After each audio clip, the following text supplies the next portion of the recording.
and I don't want to be outside. So the latch for this door, I went and installed it thinking, well, that would be a nice easy thing to do. So I realized that when I changed the hinges on that door, it moved it about, I don't know, half or 3/4 of an inch closer toward the hinge. Where am I? Over here. So now, when this latch closes, here's how it opens. When this thing comes around here to close, there's a screw head in here. It sticks out. That's supposed to catch the edge of the metal on the frame of the bus, the body of the bus, and it misses. So I thought about, my first thought was to put a piece of sheet metal along the edge of the door opening to close the size of the door opening a little bit. Then I started thinking about, I wouldn't really want to be banging myself on that. I'll go show you what I mean over there later.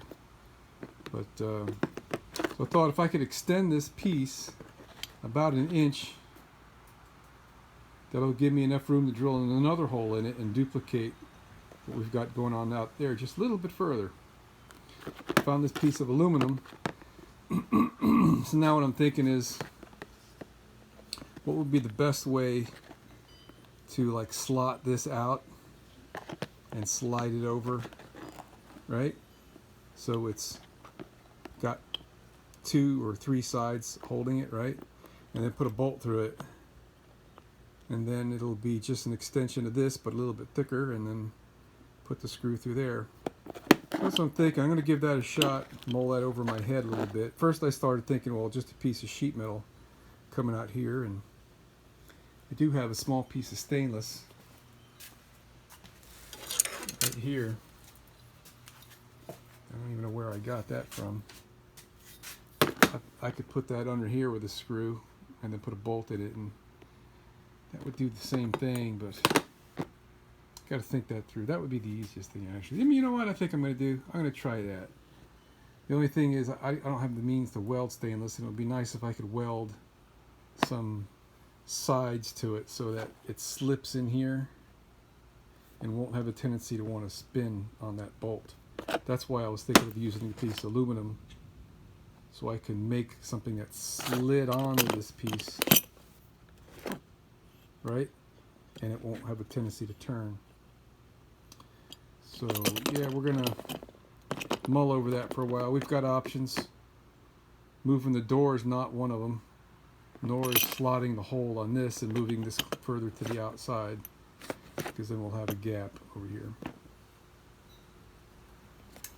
Alright, so we're going to play around the garage so we can avoid the lightning and thunder out there, and some really nasty clouds pulling in from down there. That's where the storm's coming from. Okay, so here's what I came up with. This is the original screw and nut that was in there. It's an adjustment, and this is like a foot that sets on the surface that this thing has to pull against. So I'll certainly have to adjust this in some, at least the thickness of that metal right there. And so what we got is, it's a 1032 threaded hole. I put this screw in there as tight as I could get it. So we've got this area clamped tight. Then I put the nut on it and tightened it up, and so that's clamping that tight. And it won't move.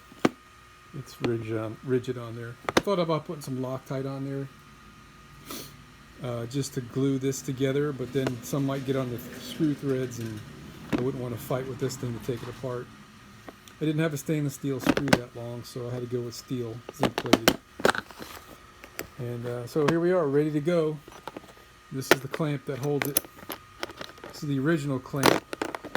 It goes in from here with a screw in the back, and I added this piece of 1/4 inch aluminum because this was bending when I tightened the screw. So we're going to go install it and see how it goes. Okay, so it ain't perfect, but that's as good as it's going to get. The door doesn't have any real rigidity to it. Only this little bit of a bend right here is all we have. Other than that, it's just a piece of sheet metal. Put put this little piece of foam on there just so we don't have a rattling thing. And I hadn't really adjusted this thing yet. I just screwed it all the way in. When I was showing this earlier, I had this screw poking out the wrong side. This is the side it goes on. So it just causes a squeeze effect on the back side of this. I think that's pretty much right where I want it to be as far as tightness goes. Alright.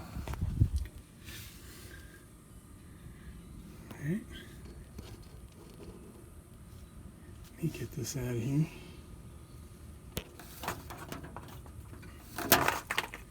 Piece of silicone hose I was using to hold the thing shut.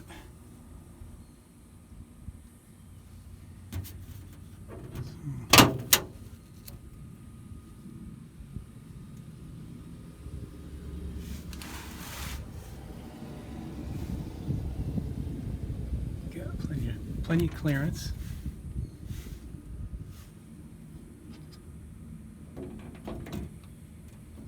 That's it.